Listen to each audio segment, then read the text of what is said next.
If a bride kicks her maid of honor out of the wedding 5 days before the event, what do you think it is? Do you think the bride is being a bridezilla, or do you think the friend messed up? Happy apple picking day! If you want a chance to have one of your stories featured on Am I the Bad Apple, you can submit it to my subreddit, r/AmITheBadApple. And as always, a quick reminder, we love being able to discuss ideas and opinions in the comment sections, but we all come from different branches of the apple tree. It is okay if you don't agree with someone. It is not okay to sit there and name call and be rude and just be a downright bully just because someone doesn't have a particular experience or never thought about something another way. Like that's not okay. That's rude. I'm also gonna take a second at the very end of this episode to be a little vulnerable with you guys, but without further ado, let's get started with this week's episode of Am I the Bad Apple? Let's go apple picking. Apple number 1. Am I the bad apple for ruining my husband's relationship with his mother? I, 29 female, and my husband, 30 male, spend a lot of holidays with his family. I love his family and never really get into fights or arguments with them. One of their many family traditions is to go to a pumpkin patch together around Halloween. Last year around Halloween, however,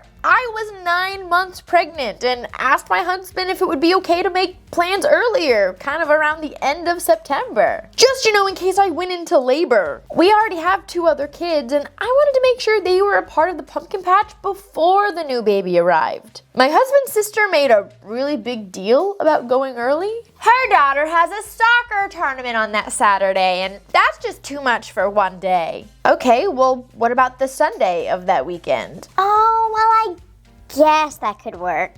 But a week before we went, my sister now said that her son has a birthday party he has to go to. Okay, well, we can just go earlier in that day. Well, lo and behold, the day before she cancels completely because waking her daughter up 2 days in a row just wasn't gonna work, and they were gonna go to the pumpkin patch without the family and that we should just go without them. My husband's mom was so mad the family wasn't going together, she canceled the whole thing and none of his family went with us. We still went because, again, I wanted my kids to go and we even invited my mother-in-law, but she said it wasn't fair for her to come with us and not the other grandkids. I was upset over this because we don't ever plan anything and we always make plans work with his family no matter what, and I don't see why they couldn't just make one holiday work for us. Whatever. After all that went down, my mother-in-law said, It's just too hard to make plans with all my kids and their families around Halloween, so I'm just gonna try and spend time with my grandkids next year. Fast forward to this year, I made plans with my family to go to the pumpkin patch. I talked to my mom in July about going with us, and she was so excited because she's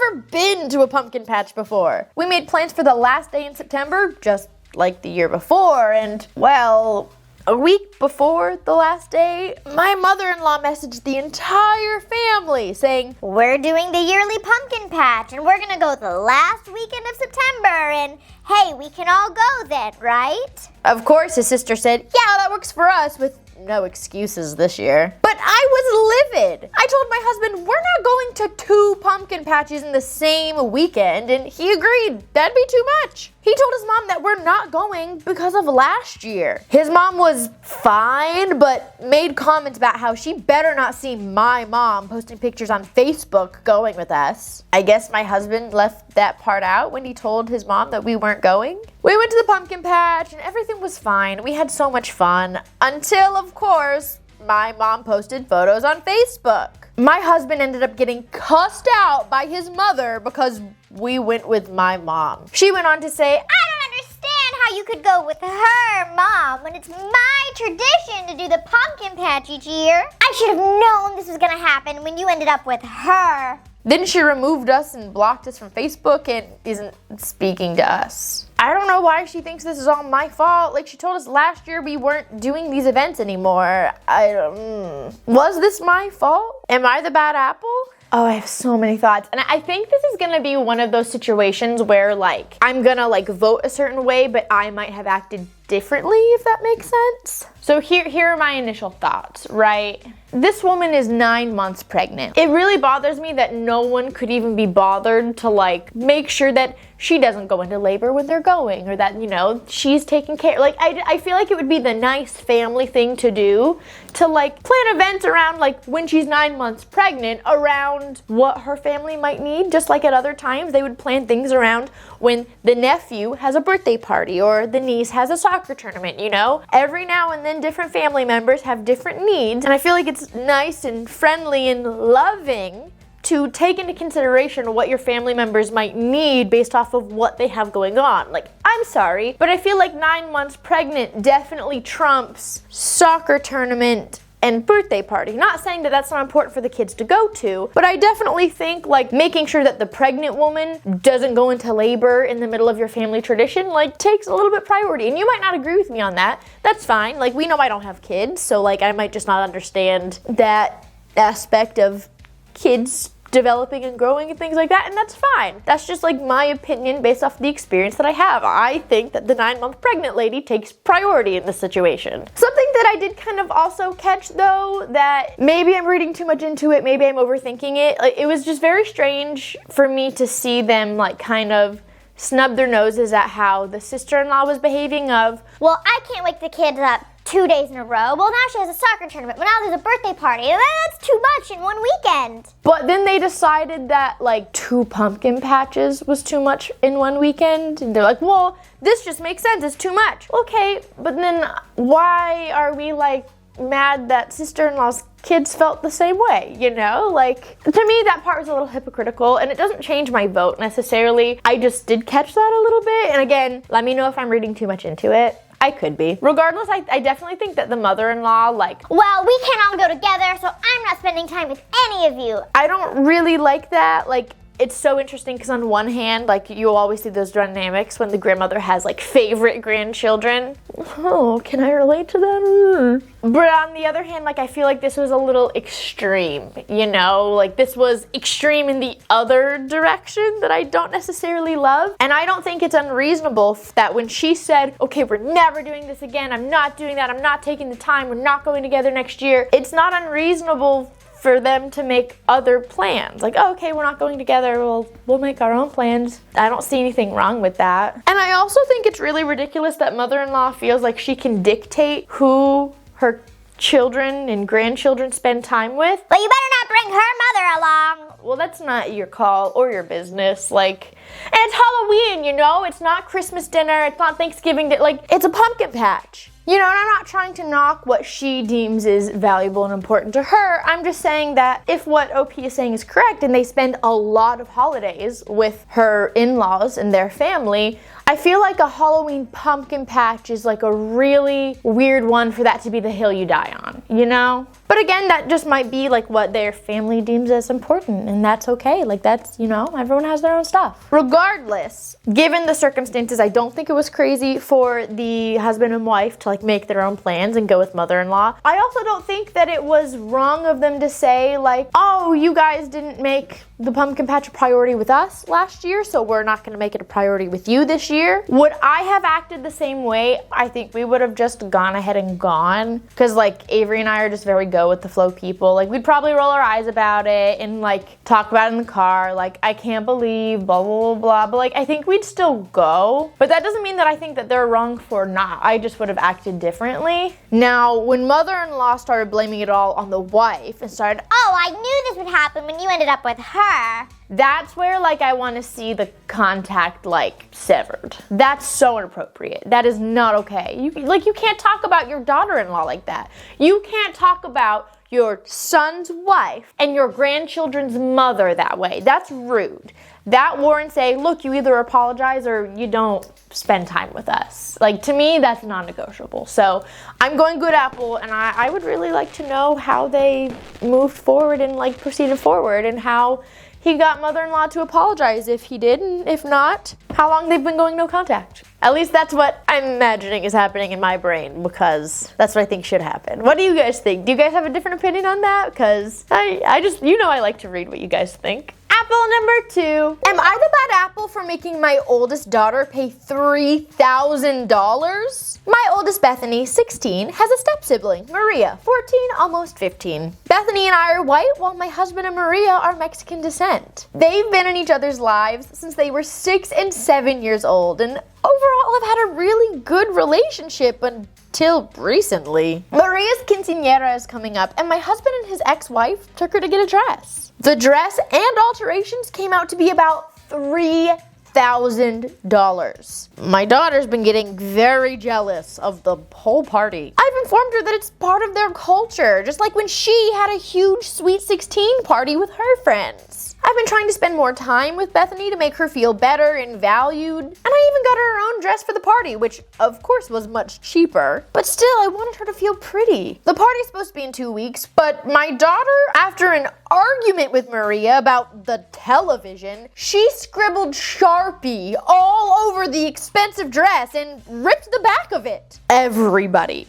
is pissed. I gave money to my husband and his ex to get a new dress ASAP, and I informed my daughter that she's gonna need to get a job and pay back the full price of the dress as punishment. We got into a huge argument over it, and she says that the whole situation isn't fair and that I'm choosing Maria over her and being a jerk. Am I being a jerk? I don't think so. Was I the bad apple? No, you weren't.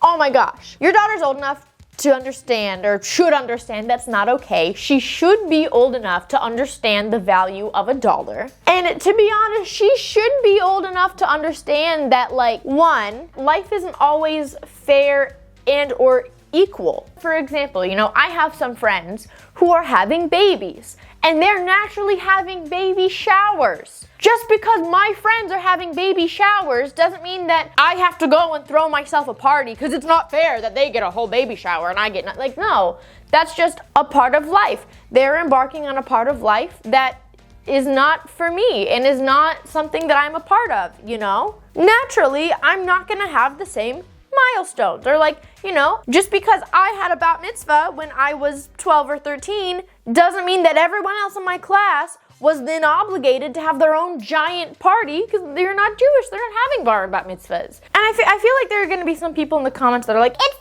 different, they're step-siblings, it should be more equal. First of all, she had a Sweet 16 party. Was it exactly the same? No, because it's not the same situation. Her family celebrates Sweet 16s and the other family celebrates quinceañeras, and that's fine. It doesn't always have to be equal. Just because Bethany had a Sweet 16 doesn't mean that Maria's gonna have one. She's having a quinceañera instead. And Bethany's not gonna have a quinceañera. She had a Sweet 16 instead. That is okay. It doesn't have to be exactly equal. I just feel like Bethany is being very selfish about it. And it's one thing to be upset and resentful and jealous, I can see it being really hard for a 16-year-old to not feel jealous that their stepsister got a $3,000 dress. That would be understandable, so many of our feelings are involuntary, we can't help that. And if it was just that she was jealous and a little standoffish, I wouldn't give Bethany a bad apple at all, because again, sometimes we just can't help our feelings. The problem is, though, that she acted on her feelings. She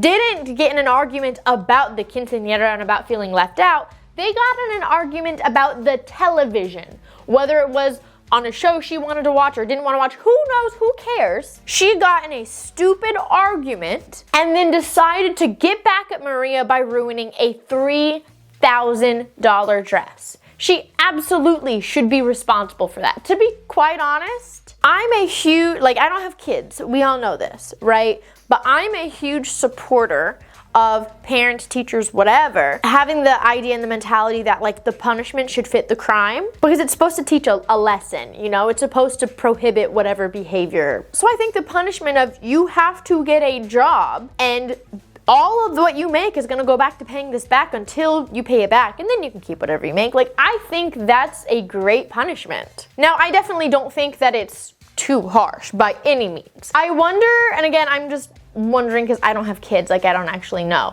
Are there any parents who don't think that's harsh enough? And I'm not saying that it is or isn't. I genuinely don't know because I don't have kids. So I'm just wondering, hey you. I'm just wondering what you guys with more parental experience than me have. But yeah, I'm going good apple because good on this mom for really, you're trying to teach her daughter right from wrong and not just sugarcoating, oh, it's fine. Like, no, it's not fine. So like, I will always support parents making their kids take responsibility when they mess up. And Bethany messed up. You would never ruin a dress. What am I talking about? You absolutely would ruin an expensive dress because you love to rip fabric apart. I don't know why, but this one, like if we leave clothes on the floor, she will like roll around in it and she'll like back kick it. You're an odd one, but I love you so much. You're a good girl. Apple number 3. Am I the bad apple for humiliating my students? I, 28 gender fluid, am an adjunct professor at a public university in a bigger city. I teach 2 sections of music appreciation and singer's diction. One of my classes, due to enrollment difficulties, has 7 people in it. Only 4 show up regularly, so the class is relatively quiet. 2 of my students consistently come into an hour-and-a-half class 30 minutes late. I made it clear the first week of classes that it's a significant portion of class time and I would not be counting who did not communicate with me about their tardiness in advance as present. Every class period, these 2 students enter talking pretty loudly about half an hour into my lecture. During the lectures, they never look up from their phones or stop talking. Yesterday, this happened again and I snapped a little bit. This is not verbatim, but this is about how the conversation went. You do realize you're 30 minutes late again, right? Oh, my bad. You know I'm not gonna count you as present, right? What do you mean? I made it very clear in the first week of classes that this was unacceptable behavior. Why are you just now starting that? I've been doing this the whole time. Again, I made it clear this wasn't acceptable during the first week of classes. Okay, then we're leaving. You can leave if you want, but I don't think that's a good idea. Well, why would we stay when we're just going to be counted as absent? Because you have important information to learn. Well, you've been late to class before. I was late 1 time. It was 20 minutes. It was also for something that I warned you all about in advance. I would have not penalized you for leaving then. That was my own fault, but this is different. So our time isn't important to you? No, I think it's pretty clear that you don't respect my time. Well, this is so dumb. We're out of here. Before you go, you should know what your current grades are, okay? If you can look at your grade and feel comfortable leaving, be my guest. The whole room, again, 5 to 7 people, was silent. They began muttering again, looking at their phones, and I continued on with my lecture. Then their muttering got louder and started spreading. It wouldn't bother me too much, but I'm also a singer, and my voice isn't something that I play around with. So I called out to them, if you're gonna talk, do it somewhere else. And again, continued on with my lecture. One of them, which to be fair, they had a B, went ahead and left. The other, who was failing, stayed for a little while longer, but of course left a full 20 minutes early before class was over. I think I could have chosen my words better, but I think the fact that I don't tolerate BS like that came through pretty well. But I do have anxiety, so the question remains, am I the bad apple? Okay, this is another one where I think that I would have acted differently, but it's not gonna change my vote, if that makes sense, okay? I think I'm actually gonna go with good apple because this is college. These students are adults. And they are actively being incredibly rude, disrupting class over and over and over and over again. And they got called out by their professor who said, you can either come in and be quiet or you can leave. But like, you're done disrupting my class. This is unacceptable behavior. You cannot do that. And they're adults, you know? I don't necessarily think the professor was wrong for this, but I don't think that I would have acted the same way. I'm actually pretty positive I wouldn't, because I don't exactly know how old these students are. I don't know if they're freshmen. I don't know if they're juniors or seniors. Like, I don't know. But I did teach high school, you know, and I taught seniors. And I think it's really interesting how like high school students, even 18-year-old high school students, are coddled and have their hands held, and you know, the schools don't want to fail and don't want to give them a bad grade because they want the school scores to be whatever, they want the graduation rates, yada, yada, yada. But like, the fact of the matter is that public school does really coddle these kids, right? For the most part. Like, we don't do absolute statements here, and you're also not gonna yell and scream at me because your one random public school in the middle of nowhere just didn't. In general, public school coddles the crap out of kids. It just does. And I think it's really interesting to expect students who are just coddled for however many years of their lives in public schools to then go to college where it's like completely on them, treated like adults, acting like adults. Like, I think it's really interesting that people think that works for everybody, you know? So I, just with my like background in education, I probably would have reached out via email or tried to pull them aside in class. Like, I know that they come late and sometimes leave early, but I would try to find a way to like speak to them, maybe give the other kids in the room like, hey, read this passage in the textbook for like 5-10 minutes, blah, blah, blah. Like, I would have done something to try and speak to them, not in front of the rest of class, because that's just more my style. And again, this is college. I don't necessarily think the professor was wrong. I just wouldn't have acted the same way, if that makes sense. And I would love to know what you guys think. Like, again, maybe I'm being too harsh, maybe I'm being too, I don't know. I would love to hear your thoughts. And as you guys know, I can't always respond to everything, but I read as much as I can in the comment sections. So yeah, just tell me what you guys think. This one, again, is a little difficult for me because, like, I do think it's weird that, you know, we coddle them all until, like, public school's over and then it's like, oh, you're in college, be an adult now. I think those expectations are a little off, but I don't know a solution to that. And I know people are gonna be like, well, public school needs to blah, blah, blah. It's a little easier said than done to change the system. In case you haven't noticed, like, we can't even get teachers raises. So, you know, changing the whole system is a little bit more difficult. So, you know. And I feel like there's also going to be some people in the comments that are like, well, that professor didn't respect the students. But, like, the students weren't respecting the professor. I don't know what you want. They're being extremely rude, extremely whatever. Not only to the professor, but also to all the other students who are, like, there trying to learn, trying to get an education. And every day, these other students are disrupting their class time, too, and their learning. And it's not just about those two kids. Again, I definitely would have handled the matter a little bit more discreetly, a little bit more personally, but I don't necessarily think the professor was wrong for calling them out in the middle of what they were doing wrong, if that makes sense. So, good apple. Apple number 4. Am I the bad apple for kicking my maid of honor out of my wedding with 5 days notice? I, 23 female, am getting married in a couple of days. Most of this story has taken place in the last 2 weeks. My maid of honor, 26 female, let's call her M, was in charge of planning my bachelorette party, which I wanted to be a surprise. We live in a big city, but none of us live downtown, so I was hoping for a hotel room downtown and having a fun night out with friends, maybe a brunch. Most of the bridal party lives locally, but 2 girls flew in for it. M picked me up 2 weeks ago on a Friday, and I was so excited to see where we were going and what we were doing. We ended up going to M's 1-bedroom townhome and spent the whole weekend there. There were 8 of us, so it was very cramped, and we kept running into issues with only 1 bathroom. Friday night, we had games and ordered pizzas, and then Saturday, we had a mimosa bar, went shopping, ordered food, watched a movie, all before parting ways on Saturday. It wasn't the bachelorette party of my dreams or a particularly fun weekend, but it was okay, and I appreciated it. Last weekend, my fiance, 32 male, had just returned from a long work trip. I hadn't got him up to speed on the party because there wasn't much to report. But when he returned, we were chatting and I told him about the party. He looked very confused but said nothing else that evening. The next day, I got a message from M asking to meet up and talk about something. M revealed that my fiance had given her a significant amount of money over a year ago with the intention that it was to be used to pay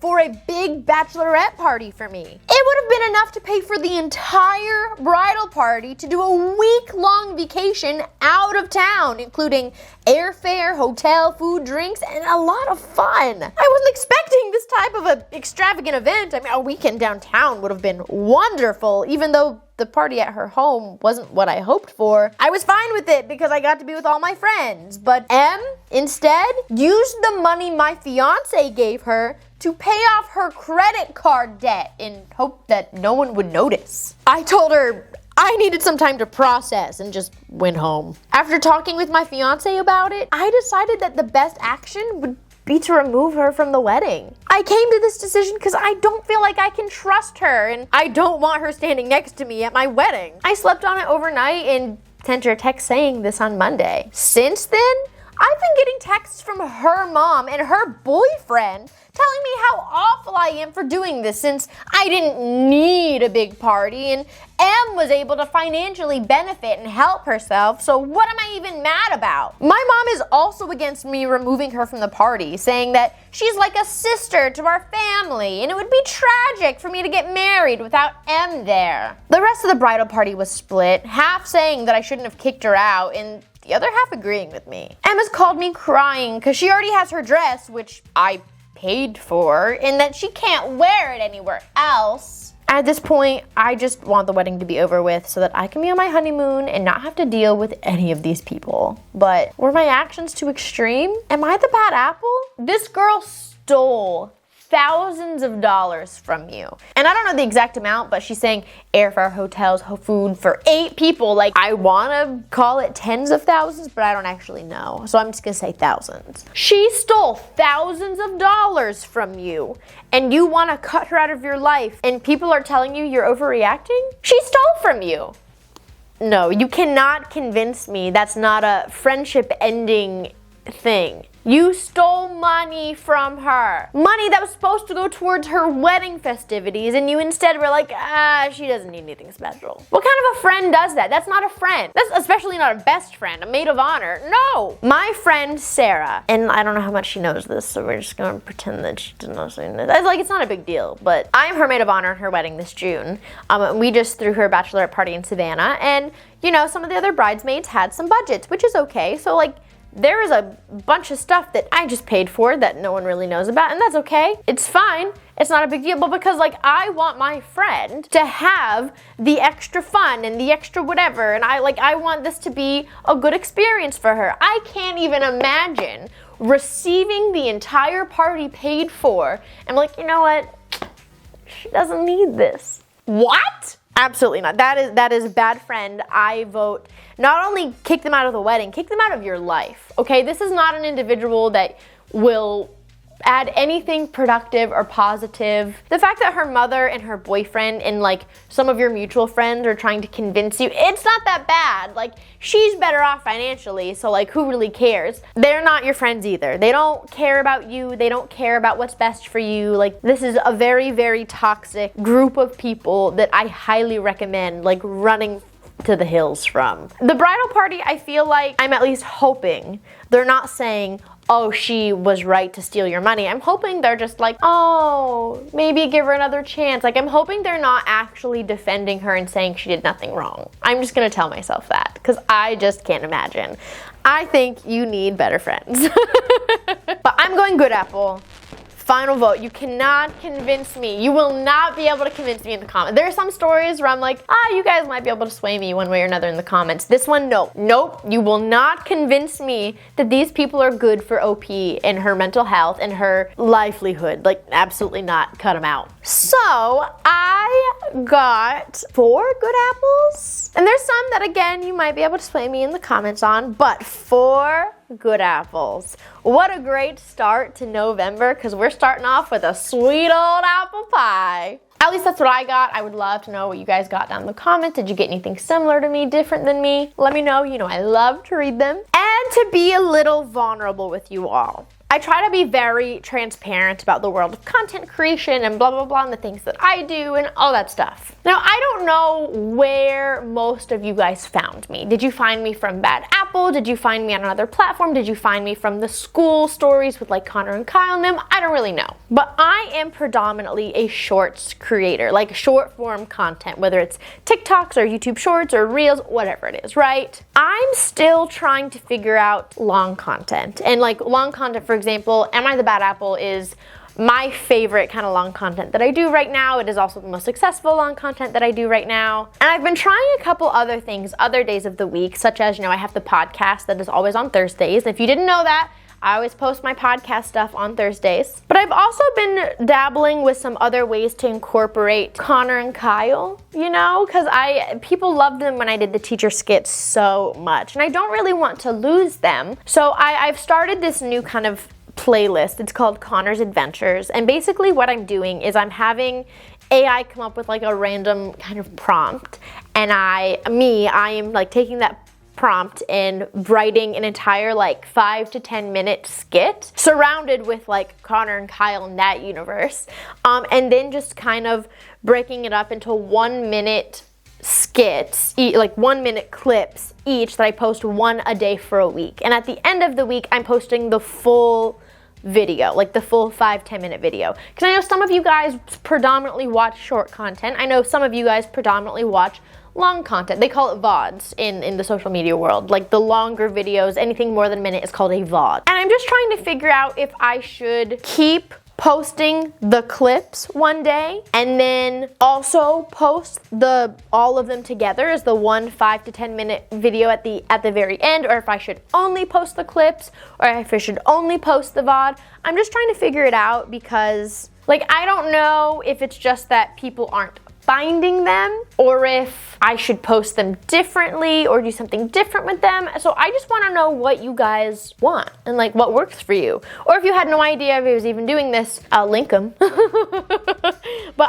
I want to know what your thoughts are and what you think would be the best way for you. Like if you were to watch them, would you want to watch them on short clips? Would you want to watch the whole thing together? Would you want to see which short clips you saw during the week and then watch the whole thing together if you missed a couple? I just want to know what you guys think is best, and yeah, let me know. But anyways, if you again want a chance to have your story featured, I have cat hair all over my face, I'm so sorry. If you want a chance for your story to be featured on Am I the Bad Apple, my subreddit where you can submit it is r/AmITheBadApple. And for your well wishes today, well, for the last 24 hours, half of our city's power has been out. I've been like constantly watching it like, gosh, I hope it doesn't go out again. I hope you guys don't have those issues. I hope your heaters stay strong as it gets colder.